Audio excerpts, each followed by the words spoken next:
السلام علیکم ورحمۃ اللہ وبرکاتہ۔ الحمدللہ رب العالمین والصلاة والسلام علی رسولہ الامین وعلی آلہ وصحبہ اجمعین ومن تبعہم بإحسان الی یوم الدین۔ اسلام میں مال کی حقیقت اور اس کے اصول و ضوابط، اس عنوان پر ہماری گفتگو ہو رہی ہے، اور اب ہم اس نقطے پر بات کریں گے کہ مال کی ملکیت یعنی مال کے مالک بننے کے کیا ذرائع ہیں، کیا اسباب ہیں، کیا وسائل ہیں، اور مال کی ملکیت کے اقسام کیا ہیں، یعنی مال کی ملکیت کے انواع و اقسام اور مال کی ملکیت کے ذرائع۔ اس نقطے پر ہماری گفتگو ہوگی، اور انشاءاللہ مولانا مصلح الدین صاحب اس پر روشنی ڈالیں گے۔ السلام علیکم ورحمۃ اللہ وبرکاتہ۔ الحمد للہ رب العالمین والصلاة والسلام علی اشرف الانبیاء والمرسلین نبینا محمد وعلی آلہ وصحبہ اجمعین ثم اما بعد۔ بہت اچھا سوال ہے کہ ملکیت کے یا ملکیت کے کتنے انواع و اقسام ہیں، اور ملکیت کے حصول کے کیا ذرائع اور وسائل ہیں۔ تو پہلا نقطہ کہ ملکیت کے کیا انواع و اقسام ہیں، تو عام طور پر علماء اس کو 3 حصوں میں تقسیم کرتے ہیں، اور اقتصادیین بھی، اکنامسٹ اور علماء اس بات پر متفق ہیں کہ ہم ملکیت کے 3 اقسام تصور کر سکتے ہیں۔ پہلی قسم وہ جس میں حکومت مالک ہوتی ہے، دوسری وہ جس میں عام عوام مالک ہوتی ہے، اور تیسری وہ جس میں افراد، اشخاص، ایک ایک تنہا فرد اس کا مالک ہوتا ہے۔ یہ 3 قسم ہو گئی۔ یعنی مثال کے طور پر حکومت جس کی مالک ہوتی، جتنے بھی حکومت کے دفاتر ہیں، جتنے بھی دفتر ہیں، آفیسز ہیں، اس کی حکومت مالک ہوتی ہے، عوام اس میں داخل نہیں ہو سکتی الا یہ کہ حکومت اس کی اجازت دے دے۔ یہ حکومت کی ملکیت ہو گئی۔ یعنی اگر کوئی کہیں ڈیموکریسی اور جمہوریت کا نظام ہے، تو وہاں پر جو پارٹی پاور میں ہوگی، حکومت میں ہوگی، وہ اگر کسی کو اجازت دیتی ہے تو وہی ان مکاتب میں، ان آفسوں میں اور دفتروں میں داخل ہو سکتا ہے۔ یہ حکومت کی ملکیت کی تفصیل ہوئی۔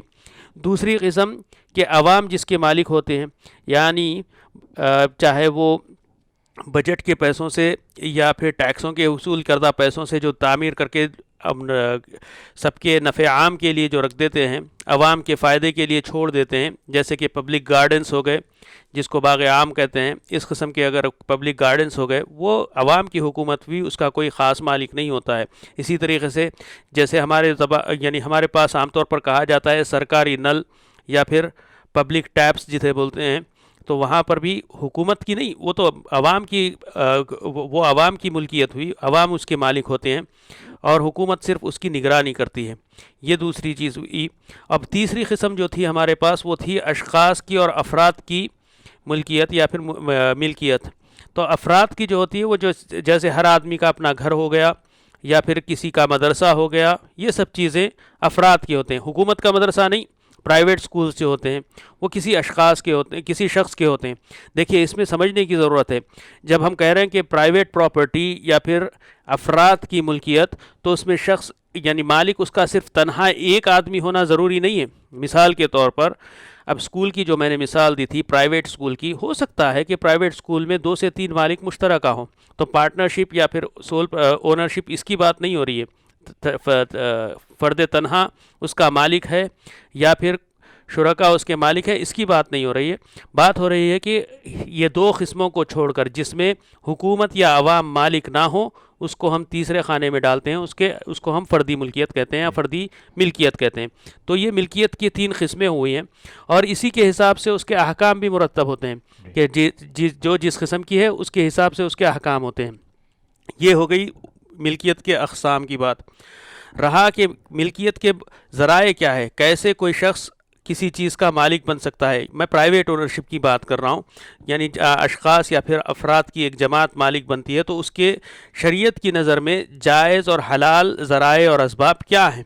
تو ایک تو سب سے بنیادی چیز کہ آدمی تجارت کرے، یہ ایک ہو سکتا ہے۔ دوسری چیز زراعت کر لے، یہ ہو سکتا ہے، یا پھر مخصوص قسم کی ایک تخصص کے ساتھ، جو ایک اسپیشلائزیشن کے ساتھ جو پروفیشنل سروسز ہوتے ہیں وہ دیں، جیسے کہ محاسب یا پھر اکاؤنٹنٹ کی خدمت ہو گئی، یا پھر انجینئر کی خدمت ہو گئی، ڈاکٹر کی خدمت ہو گئی۔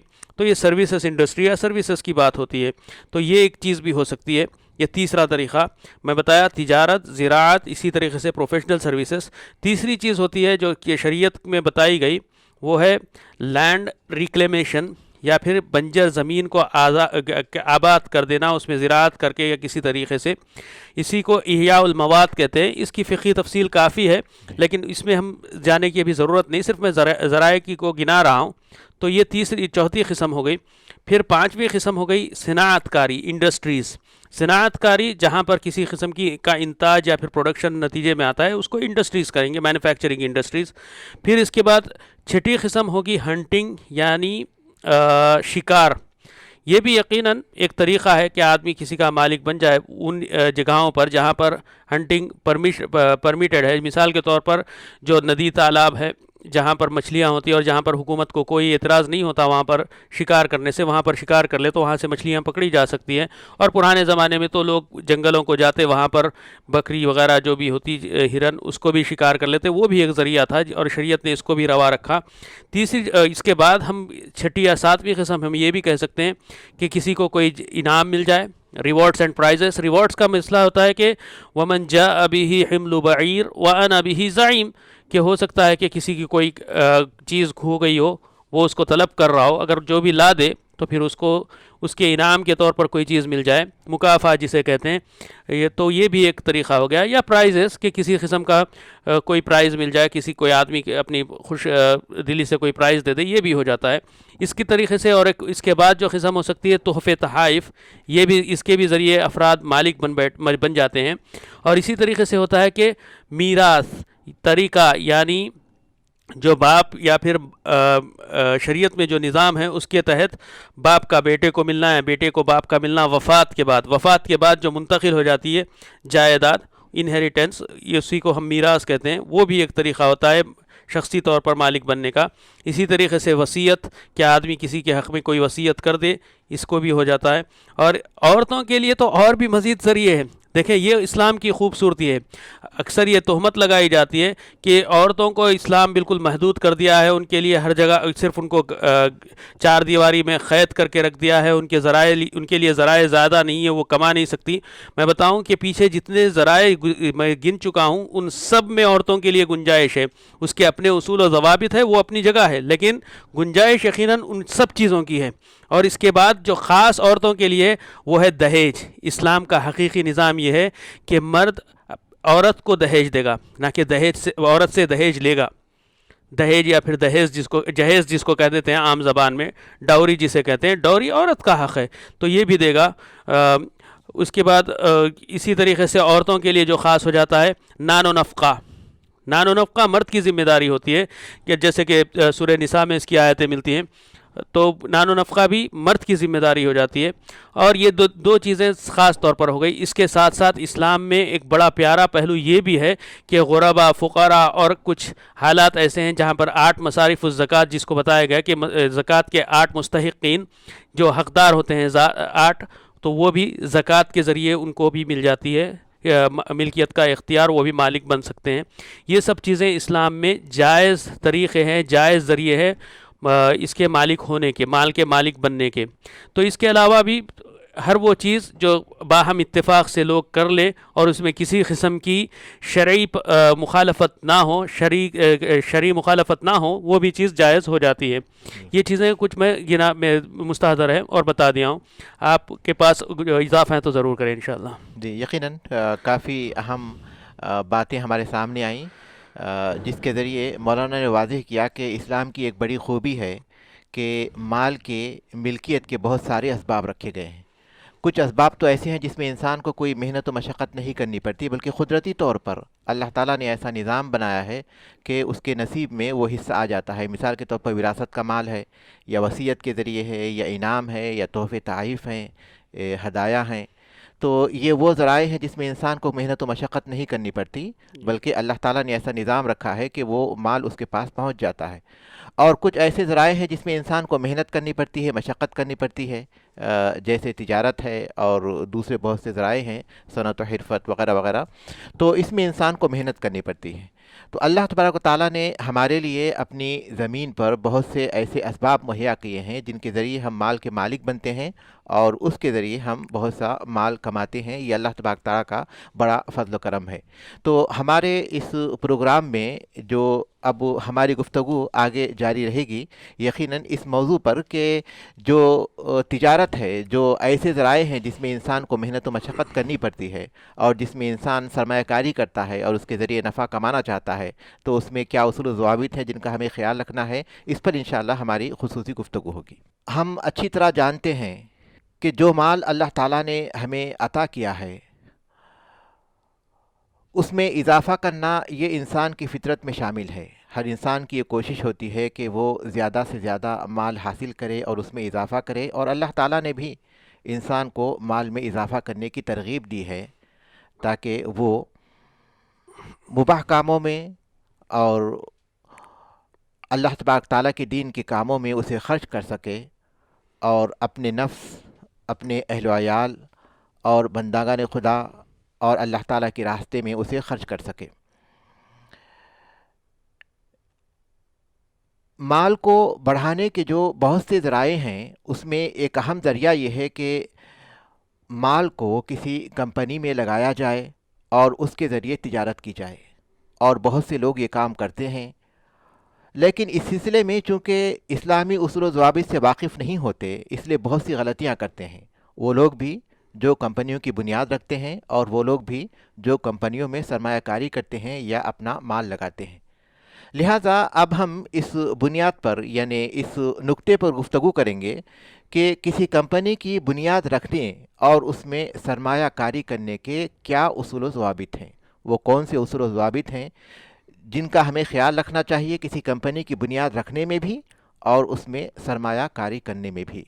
سب سے پہلے انشاءاللہ مولانا اس پر روشنی ڈالیں گے. جی، کمپنی کی بنیاد رکھنے، دیکھیے اس میں دو باتیں ہیں. ایک تو ہے کہ بنیاد کیسے رکھیں گے اور پھر اس میں سرمایہ کاری کیسے ہوگی. بنیاد رکھنے کا جو تصور ہے اس میں یہ بات ہوتی ہے کہ کس غرض و غایت کے لیے کمپنی بنائی جا رہی ہے یا کمپنی کھولی جا رہی ہے. جیسے کہ کیا اس کا مقصد کوئی کپڑے کی بنائی کڑھائی اور اس کو پھر بیچنا کرنا ہے، یا پھر اس کا مقصد کسی قسم کے مشروبات کو تیار کرنا ہے، یا پھر کا مقصد کوئی غلط قسم کی چیز ہے، مثال کے طور پر شراب بنانا ہے. تو یاد رکھیں اسلام ہم کو اس سلسلے میں سب سے بنیادی پابندی یہ لگاتا ہے کہ مقصد جائز ہو. اصل میں تو یقیناً اللہ تبارک و تعالیٰ نے بہت آسان رکھا ہے، دین میں بہت آسانی رکھی ہے. اللہ تبارک و تعالیٰ کا یعنی علماء سارے شریعت کا نچوڑ بتاتے ہیں اس سلسلے میں کہ الاصل فی المعاملات الجواز والاباحہ، کہ اصل بنیادی حکم معاملات میں کہ آدمی کسی قسم کا کام کرے، کوئی صنعت کاری کرے، اس میں بنیادی حکم یہی ہے کہ وہ جائز ہے اور حلال ہے. لیکن مسئلہ کہاں پر ہو جاتا ہے کہ آدمی اس کا اہل ہی نہ ہو، نااہل ہو اور کمپنی بنانے چلے جائے. مثال کے طور پر اگر کوئی چاہ رہا ہے کہ وہ معاشرے کو فائدہ پہنچانے کی غرض و غایت سے، اچھا جذبہ ہے، نیک جذبہ ہے، لیکن اس جذبے کے ساتھ ساتھ اس کے اندر وہ چاہ رہا ہے کہ اس اچھے اور نیک جذبے کے ساتھ کہ ایک ایسی کمپنی اسٹیبلش کرے، وہ بنائیں جو آڈیٹنگ کا کام کرتی ہے یا پھر اکاؤنٹنگ کا کام کرتی ہے، محاسبے کا، اور وہ خود محاسبہ کی الف با سے واقف نہ ہو. تو یہاں پر وہ نااہل ہو جاتا ہے، بالکل نااہل ہو جاتا ہے. اس کے علاوہ یہ بھی چیز ہے، دیکھیں کہ آدمی کا صحیح اور سلیم ہونا صحت کے لحاظ سے، تعلیمی لیاقت کے لحاظ سے اور قابلیت کے لحاظ سے، لوگوں میں اس کی اچھی چھوی اور اچھی ساکھ ہونا، یہ سب چیزیں جو کمپنی کی بنیاد رکھتا ہے اس کے لیے شرطیں مانی جائے گی اور بنیادی طور پر ضروری ہوں گی، کیونکہ یہ ایک امانت کا کام ہے. اور اللہ تبارک و تعالیٰ کے دین میں یہ بات ضروری ہے کہ اگر آپ امانت کوئی قبول کریں تو آپ اس کے لائق اور قابل بھی ہوں. تو یہ بنیاد رکھنے کے آدمی کی لیاقت اور قابلیت کی بات ہوئی. اسی طریقے سے جیسے میں پہلے شروع میں بتایا کہ اس کا مقصد بھی جائز اور حلال ہونا چاہیے. ایسے نہیں کہ جوا خانہ کھولنے کے لیے آدمی کمپنی بنا رہا ہو، جس کو آج کی زبان میں کیسینو کہتے ہیں. کیسینو یا پھر جوا اور سٹے کے اڈے، یہ چیزیں اسلام میں گنجائش نہیں ہو سکتی، گرچہ کے ماحول کیسے بھی ہوں. اسی طریقے سے فیشن کے نام سے نازیبا قسم کے کپڑے بیچنے کے لیے کوئی کمپنی کھولی جا رہی ہو، تو یہ بھی چیز ناممکن ہے.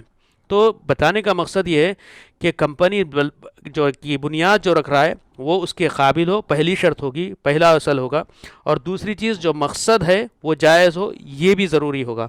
اس کے بعد عملے کو کیسے اختیار کرے، کیا کرے، اس کے شروط و ضوابط ہوں گے، وہ یقیناً ایک تفصیلی بات ہے۔ جب یہ تو چیزیں واضح ہو گئی تو وہ چیز بھی یقیناً بات سمجھ میں آ جائے گی۔ یہ بات ہوئی بنیاد رکھنے کے تعلق سے۔ اور دوسری چیز دیکھیے، سرمایہ کاری کرنے کے اصول و ضوابط۔ سرمایہ کاری یعنی سرمایہ کاری کا مطلب کیا ہوتا ہے، پہلے وہ سمجھ لیں ہم واضح طور پر۔ سرمایہ کاری کہتے ہیں کہ جو سرمایہ درکار ہے، جو کیپٹل یا پھر جو بنیادی طور پر کمپنی کے آغاز کے لیے جو اصل بنیاد میں ڈالنا ہوتا ہے، یعنی بنیادی خرچہ ہوتا ہے، اس کو ہم سرمایہ کہتے ہیں۔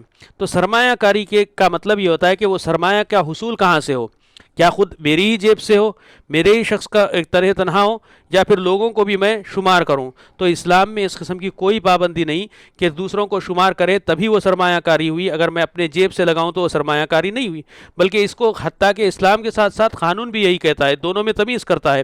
جب آدمی صرف اپنے ہی پیسے سے کمپنی کو اسٹیبلش کرتا ہے، اس کی بنیاد ڈالتا ہے، تو اس کو وہ لوگ سول پروپرائٹرشپ کہتے ہیں، جس کا تنہا مالک ہوتا ہے۔ ساری قانونی ذمہ داری ایک ہی شخص واحد پر ہوتی ہے، اور کئی مرتبہ اس میں ایک باریکی یہ بھی ہوتی ہے کہ یہ لمیٹڈ یا ان لمیٹڈ دونوں میں سے کوئی بھی شکل کی ہو سکتی ہے۔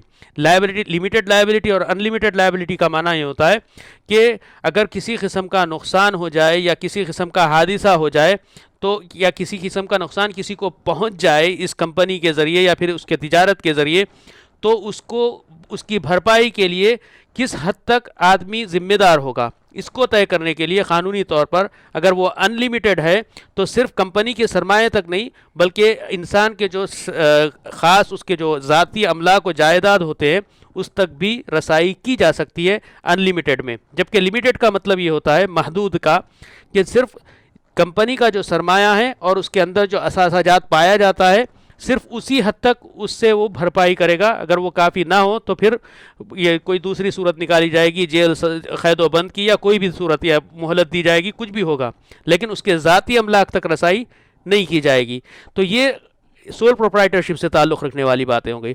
اب اس کے مقابلے میں عام طور پر جو بات بتائی جاتی ہے وہ ہے جوائنٹ وینچر، جس کو کہتے ہیں کہ یا پھر partnership, limited liability partnership. Normally partnership جب ہوتی ہے تو لمیٹڈ لائبلٹی ہوتی ہے، جہاں پر ذمہ داری محدود ہو جاتی ہے، تو وہ اس وقت تک ایسی صورت میں ہوتا ہے کہ کچھ ایک افراد مل کر اپنا سرمایہ اور اپنا کیپٹل اس میں لگاتے ہیں۔ اس کی مختلف شکلیں ہیں اور اس کی تفصیل انشاءاللہ ہم مزید دوسری کلپوں میں اس پر آئیں گے، لیکن میں چاہوں گا کہ ہمارے شیخ کے بھی ذہن میں اس سمت میں جو باتیں ہیں اس سے بھی میں کچھ استفادہ کروں، تو میں شیخ سے درخواست کرتا ہوں کہ اس پر مزید کچھ روشنی ڈالیں۔ کمپنی کی بنیاد رکھنے اور اس میں سرمایہ کاری کرنے کے سلسلے میں جو ضروری باتیں ہیں ان لوگوں کے لیے بھی جو کمپنی کی بنیاد رکھنا چاہتے ہیں اور پھر اس میں سرمایہ کاری یا مال اس میں لگانا چاہتے ہیں، اور پھر ان لوگوں کے لیے بھی جو اس کمپنی میں شامل ہونا چاہتے ہیں، جو بنیادی نوعیت کی باتیں ہیں جس کا خیال رکھنا چاہیے وہ ہمارے سامنے آ گئی۔ یہ اصول و ضوابط ہیں۔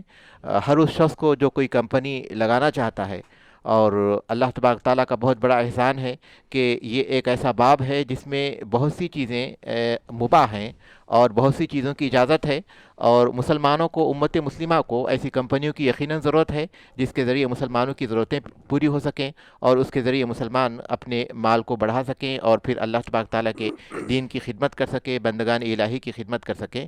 بہت سی کمپنیاں ہیں جن کو ہم جیسے صنعتی کمپنیاں کہتے ہیں، کارخانے ہیں جس میں پلاسٹک کا سامان ہو یا پھر کسی بھی دوسری نوعیت کے سامان ہو، یا عمرانی نوعیت کی کمپنیاں ہیں جس میں بڑی بڑی عمارتیں تعمیر کی جائیں، یا پھر تجارتی کمپنیاں ہیں، اور بہت سی چیزیں ہیں۔ تو یہ ایسا باب ہے جو یقیناً مفتوح ہے، لیکن بنیادی طور پر کسی کمپنی کو کھولنے سے پہلے اس بات کا جائزہ لیں جن کا مولانا نے ذکر کیا کہ یقینی طور پر کہ یہ چیزیں ہمارے پاس موجود ہیں یا نہیں، اس کی روشنی میں اس کمپنی کا آغاز کریں۔ اور پھر اسی طرح جب سرمایہ جب لگانا چاہتے ہیں یا پھر سرمایہ میں شریک ہونا چاہتے ہیں، کمپنی میں شریک ہونا چاہتے ہیں اپنے سرمایہ کے ذریعے، تو اس میں کون سی باتیں ہیں جس کا خیال رکھنا چاہیے، وہ انشاءاللہ ہم اپنے اگلے حلقوں میں ذکر کریں گے. بہت سے لوگ ہیں جو خود کاروبار نہیں کر سکتے, خود کمپنی نہیں لگا سکتے, لیکن وہ چاہتے ہیں کہ اپنا مال کسی کمپنی میں لگائیں اور تاکہ اس کے ذریعے اس میں شریک ہوں اور پھر ان کو نفع حاصل ہو. تو اس سلسلے میں بنیادی طور پر کن اصولوں کو ان کو خیال رکھنا چاہیے اور کون سی باتیں ان کو اپنے پیش نظر رکھنا چاہیے, وہ انشاءاللہ ہم اگلے حلقوں میں ذکر کریں گے انشاءاللہ. والحمدللہ رب العالمین.